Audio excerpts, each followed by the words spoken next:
He was known for much of his career as the big hairy cat. To many, he was the big scary cat. He has blossomed into a natural in the media, both in television with Fox Footy, on radio and in print. Welcome, Cam. Hello, Mike. You didn't like that big hairy cat moniker, did you? Look, I didn't mind it, to be honest. I like hearing the story how Rex and Wolsey always blame each other for the one who came up with it. Look, I didn't mind it because you never get too many nicknames in your footy career that really stick. But I had to get rid of it, and I got rid of it at the end of 2006. I went and cut the hair off. So you did that deliberately to shake that tag? Basically, yeah. Obviously came off that extraordinary year of suspensions. We'll get to that. Yes, so I thought I've got to change my image.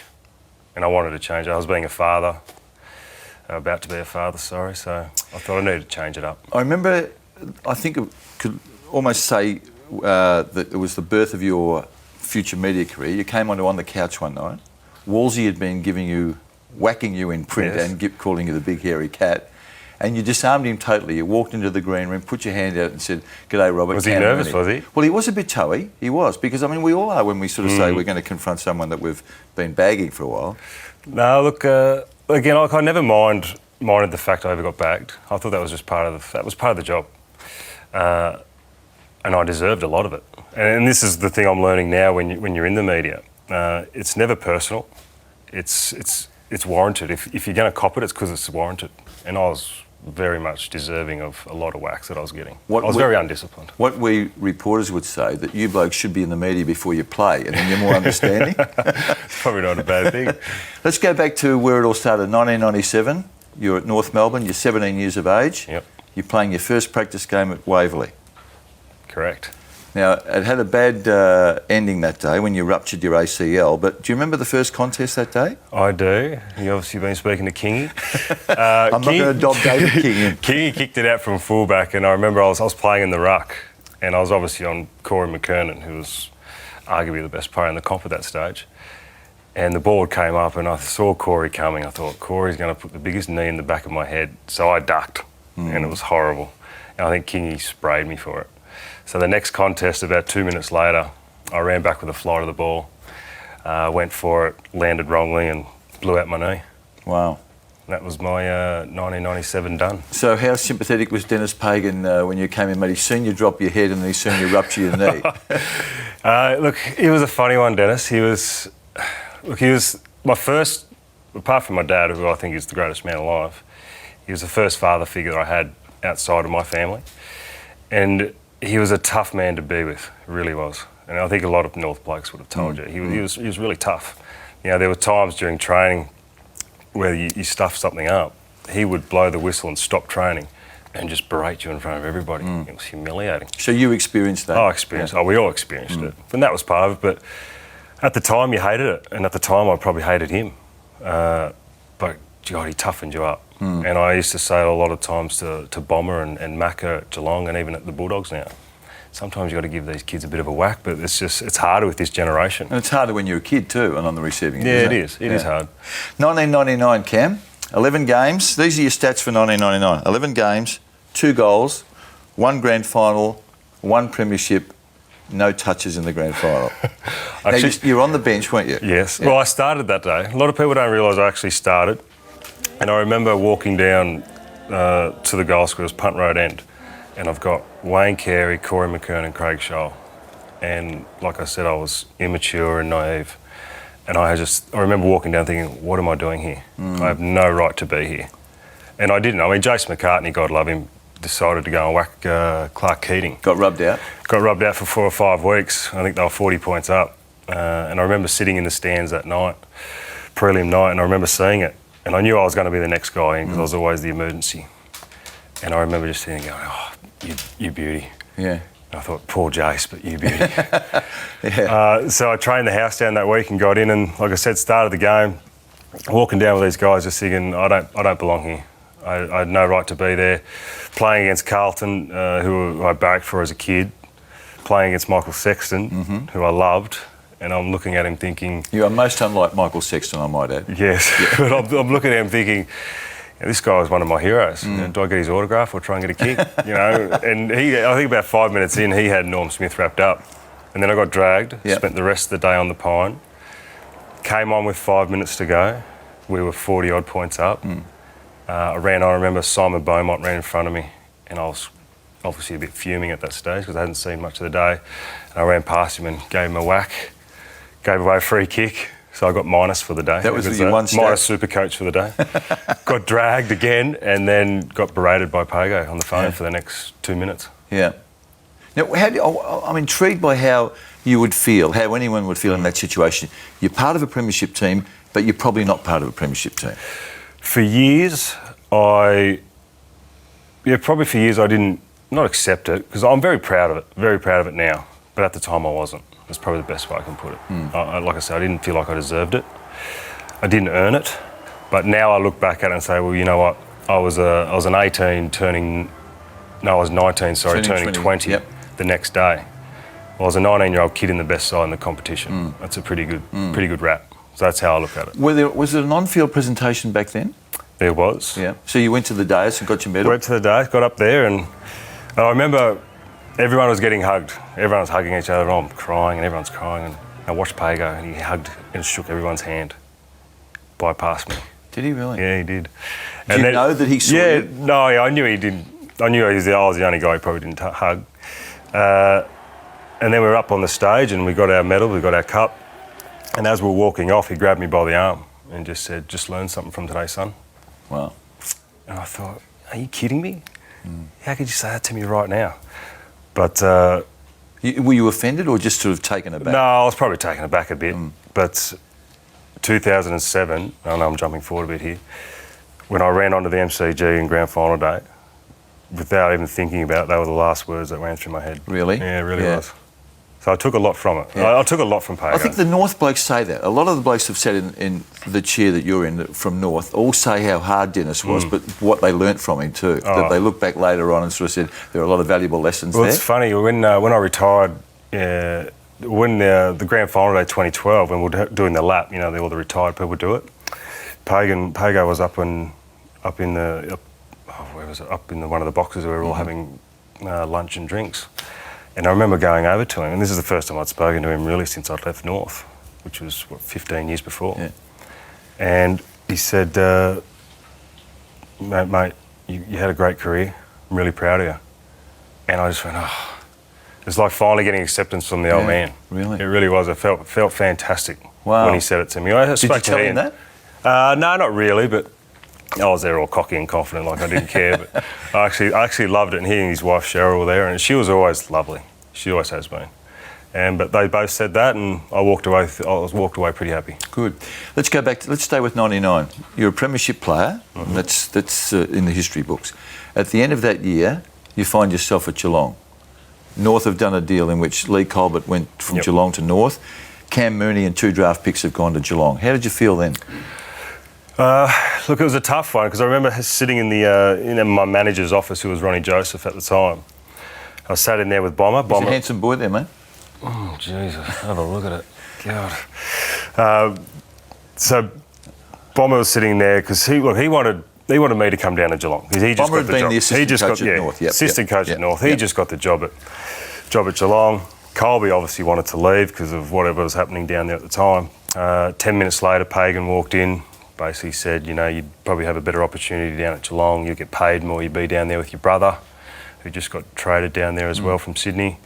So he made it pretty obvious that they were desperate to get Colby, and I was probably standing in that way because if I didn't go, I'm not sure if the trade would have gone through. Yeah.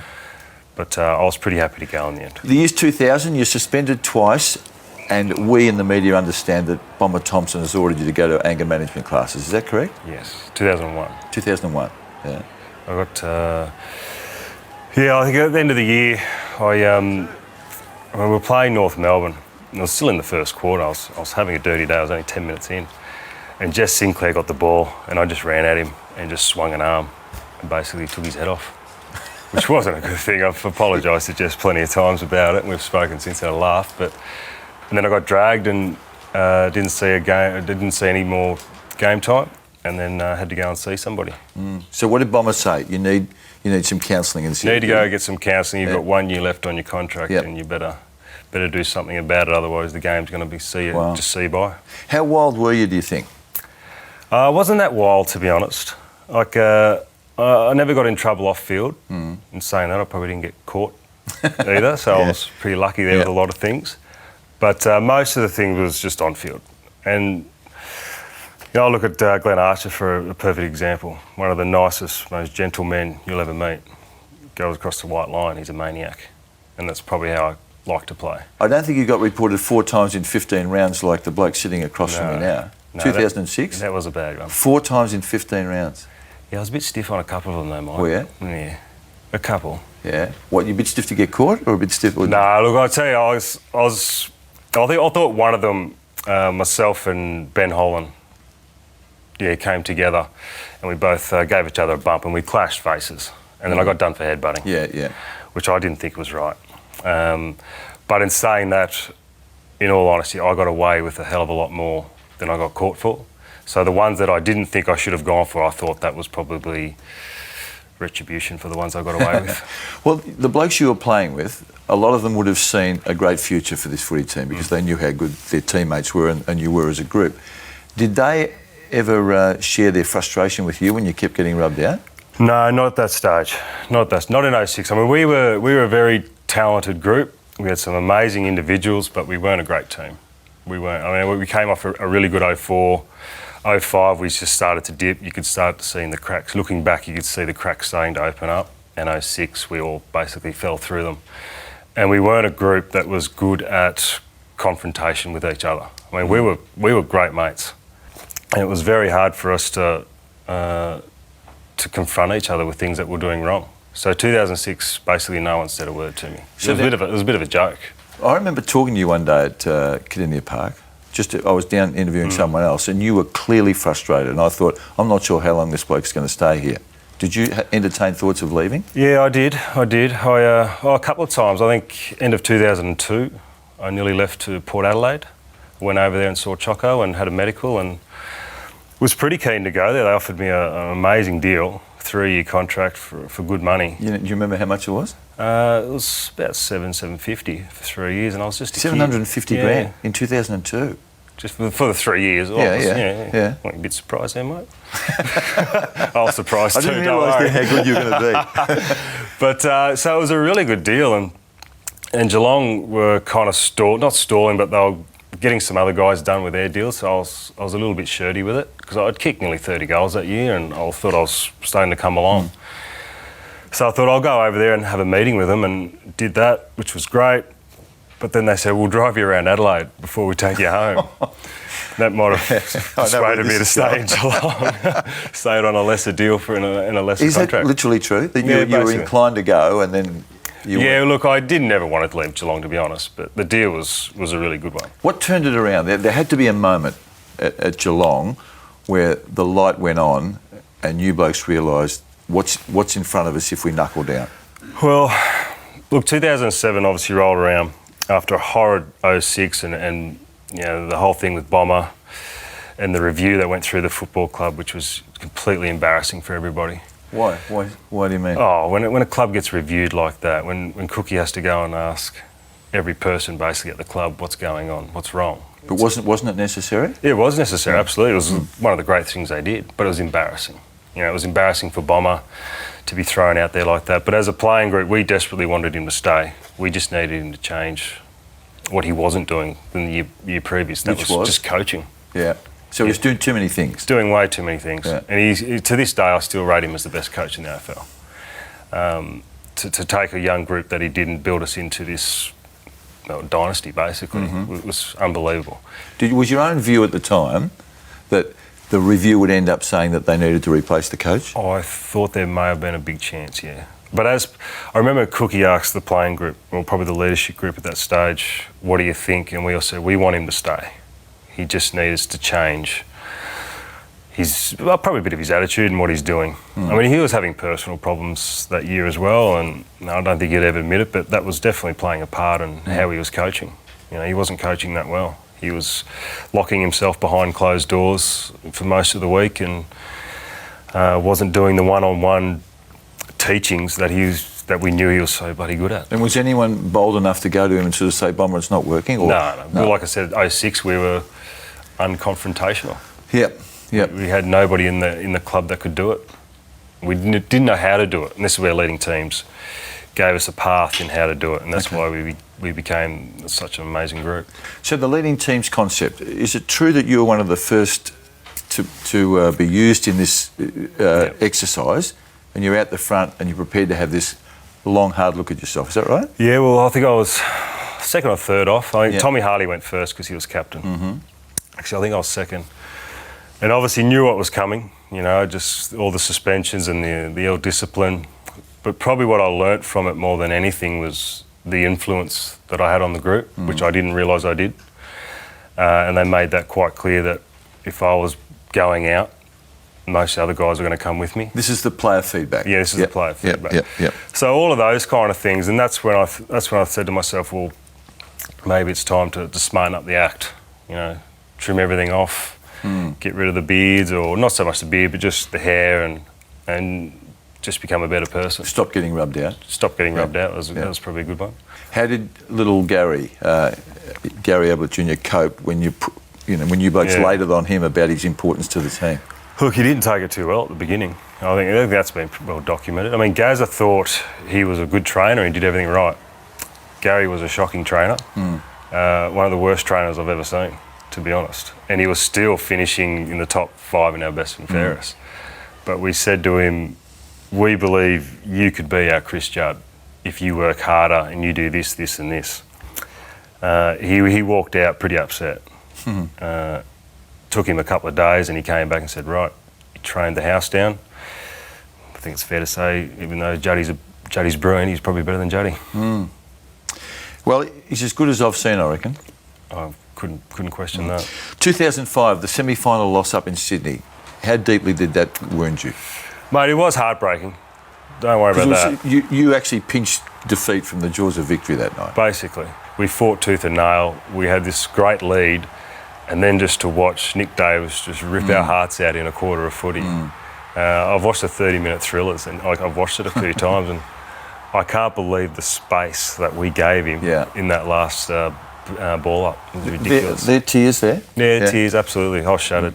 Absolutely. And you always are. I mean, it's an emotional game. But Sando was retiring. That's right. We were pretty close. So in the space of 10 minutes, you've gone from thinking we can win the flag this year to we're out of contention. Yeah, it was just like that. Mate, and like I've said to everyone, the atmosphere at that ground that night, even though we lost, was by far the most electrifying that I've ever been involved in. I think you were there. I would have been. Yeah, you would have been. Hasn't been a But great it was the most amazing noise I've ever heard when he kicked that last goal, even though we're on the receiving end of it. Yeah. After the break, I want you to relive the pain of 2008. Oh yeah, thanks. You had a big year in 2007, didn't you? All Australian, 67 goals. You get to the grand final, you kick 5, the Cats win by plenty. I mean, that must have been a massive sense of relief because it was the first premiership for more than 40 years, but B, this sense of achievement. It was, and from a personal point of view, coming off the 99 grand final when I didn't get a touch, and 8 years later, that's how long it took me to get to another one. And that's why I jumped up on the fence, because I remember just thinking I may never be here again. And I just always saw when I was walking around in 99, because I was always at the back, didn't really want to jump in any photos. I thought if I ever get there again, I'm going to do something a little bit special. So I did that and got that framed up. That must great be shot. The most exhilarating moment of a bloke's life, I reckon. I mean, away from the family and having kids and stuff, but in your sporting life. When the siren goes, you cannot explain what rushes through your body. I mean, the adrenaline is unbelievable. The 09 one was even better. Because it was such a close game. And it was by far one of the best games I've ever played in, hardest games I've ever played in. So when the siren went on that one, it was just a huge relief, especially after we lost. And there was a bit of redemption, wasn't there, for you? Lost the year. 2008, after kicking 5-1 against Port Adelaide in a premiership, you kicked 2 goals 3 against the Hawks. Yep. You blamed yourself largely for that loss, did you not? Yes, I did, yeah. Still do. There you are, mate. That's at the end of 2008. We see the scoreline there, 11-23 the Cats to 18-7. That one is hard to take because, without being rude or arrogant and not giving Hawthorn what they deserve because they were fantastic. But we were the best side that year by a long way. Lost one game for the year. But we got to the end of the year and we were, as a group, we were pretty tired. We basically played the same, 27 guys for 2 seasons. And that's why you're seeing so many rotations now, because you can't do it. But we got there and we were stuffed. You know, blokes were injured. Stokesy and Chappie, I don't think should have been playing. Other guys just were underdone. So we finally got there and we just weren't playing that well. There was a big kick just before half-time, wasn't there, that day? I think so. Who was that idiot? Ball in Mooney's hands, set shot. Yes. Tell me what was going through your mind. Well, what happened was I took the mark, and if you actually go back, I'm a little bit dirty on the, I think it was Scotty McLaren, the umpire. I actually took the mark in the goal square. So he should have had me straight in front. But should have kicked the goal anyway. So I was on an angle, should have kicked the goal. And I thought to myself, well, the siren's gone. And I had Hodgie and I think Campbell Brown mouthing off at me. So I thought, well, I'm going to kick this and I reckon I might start a little bit of a blue. Because I had Chappie and Jono out the back who I knew could handle themselves pretty well. So they were riding shotgun? They were riding shotgun. So by the time I started running in, Grant Birch was on the mark and I'm thinking, you poor bugger, Grant, you've got no idea what's coming your way if I kick this. Because I knew if I ran into Grant, I knew these 2 boys would come running at me and I just thought it was just going to be on. Because they were playing really good footy. I think I needed to unsettle them a little bit. So you did get a bit ahead of yourself. You said, you've taken this past kicking the goal as to what you're going to do from there. And I was so probably excited about what was coming. I've tried to kick the leather off the ball and kicked it off the inside of the foot and completely shanked it. And it was by far the worst moment of my career. And you've gone in at half-time and there must have been some doubts in the minds of the Geelong boys then because you'd been wasted so many opportunities. I went basically into my shell. At half-time, I was sitting in the corner just going over that kick over and over and I couldn't believe what just happened. So I had that going through my head and I don't even remember what even anyone was saying at half-time. Came out and kicked and took another mark with 30 seconds into the third quarter, sorry. Went back and hit the post. So there was my 2 shots either side of half-time that may or may not have turned the game, I don't know, but I like to think they probably would have and I've probably cost us back-to-back. Have you watched the 2008 Grand Final? I've watched it all the way up till I take that mark and then I don't watch it again. Look at that, mate. Yeah, it's... God, it hurt for a long time. I bet it did. It really did. Did you become reclusive after that? Not so much reclusive, but because I was living in Melbourne at the time and driving down to Geelong, you know, every day, there's 2 hours in the car by yourself. It's 2 hour think time. And I used to have that kick going over my head. It would just, even when I'd tell myself to stop, it would just keep playing in my head. And there were times where I would have to pull the car over on the side of the road because I just had tears in my eyes. Wow. I was just so shattered and, like I said, I put so much blame on myself that I probably lost our chance of going back-to-back, which is a very important thing to do. It really is. And when you've got a great side like we did, to not go back-to-back I thought was a bit of a shame. Do you remember what Bomber said to you after the loss? To me or the group? No, to you. Or did he single you out? No, he didn't single me out. It wasn't until the start of 2009 season. He grabbed me, I was stretching in the rooms by myself and he just came over and had a chat to me and just said, you know, no one blames you here for that loss. You've got to stop putting it on yourself and move on. So he sensed that? He sensed it. So, which was nice. It was really nice of him to say, but it didn't really do too much, to be honest. Yeah.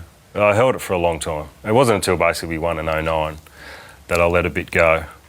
But my relationship with Hawthorn, or probably Hawthorn people, supporters, hasn't never been good since that day. But it's funny, when they lost 2012, I was actually really happy for them that they won last year because they deserved it. They were the best side by a mile. Yep. But it was like, you know what, you now know how it feels to lose the unlosable. So now I feel all right. Yeah, good. No, well, you're entitled to. One of the things about you that sets you apart is that empathy you have with the fans. I mean, you do love relating to the supporters, don't you? Yeah, well, especially Geelong. Like I love my home supporters. And I loved playing down at Cat Park. My biggest regret is that I didn't get one final game down at Geelong. I would have loved to. Did you ask for one? Oh no, it was when obviously myself and Tommy Hawkins were playing off that last spot. And I think my last game obviously was Adelaide. And you got rubbed out, didn't you? Got rubbed out. Yeah. Who would have thought? Yeah. Got rubbed out, and what happened was I got rubbed out for a week, and then we had a bye. So I missed 2 weeks. And I remember sitting down, it was the last home and away game against Collingwood, and Scotty sat down in the office with me, and he started welling up. And he goes, "Mate, I can't go with you. Wow. I'm going to have to go with you. I've just got a gut feel I'm going with Tommy." Which was fine. I mean, I was pretty gutted, but at that stage, my body was so shot to bits. I was actually more worried about me playing and making a complete fool of myself and letting everyone down. So Tommy played a pretty good game against Collingwood. So then I thought, oh, geez, I'm in some trouble. And then the Hawthorn qualifying game, he had a really good game. And I was at home on the couch with my wife, and I basically I cried actually. Did you? I just said, yeah. Because you knew it would go. Then I was done. Yeah. But then after that, I was so happy for Tommy. Like, he was a kid that came in. I'm talking about earlier how I was unprofessional and all these things. As soon as Tommy walked in, I saw me. I said, this kid's going down the same path. Okay. So that's why I kind of grabbed hold of him and tried to help him. You were great on grand final day. I mean, there was some really good vision of the older man, the mentor, talking to the young bloke. And I think Tommy's told me that it had a pretty profound impact on him because he said you were so positive. Yeah, look, from the moment he walked in, like I said, from the moment he walked in, I just thought, I want to help this kid because he's going to go down the same path I did of wasting. I say I wasted almost the first 6 years of my career of just not being professional, and I didn't want Tommy to do that. Your last season, you played 8 games, correct? Terrible too. Well, the team won every one of them. Yeah, I was terrible. Were you? I should have, looking back, I should have retired at the end of 2010. By the end of that year, my body was starting to pack up on me. My knee was playing up badly.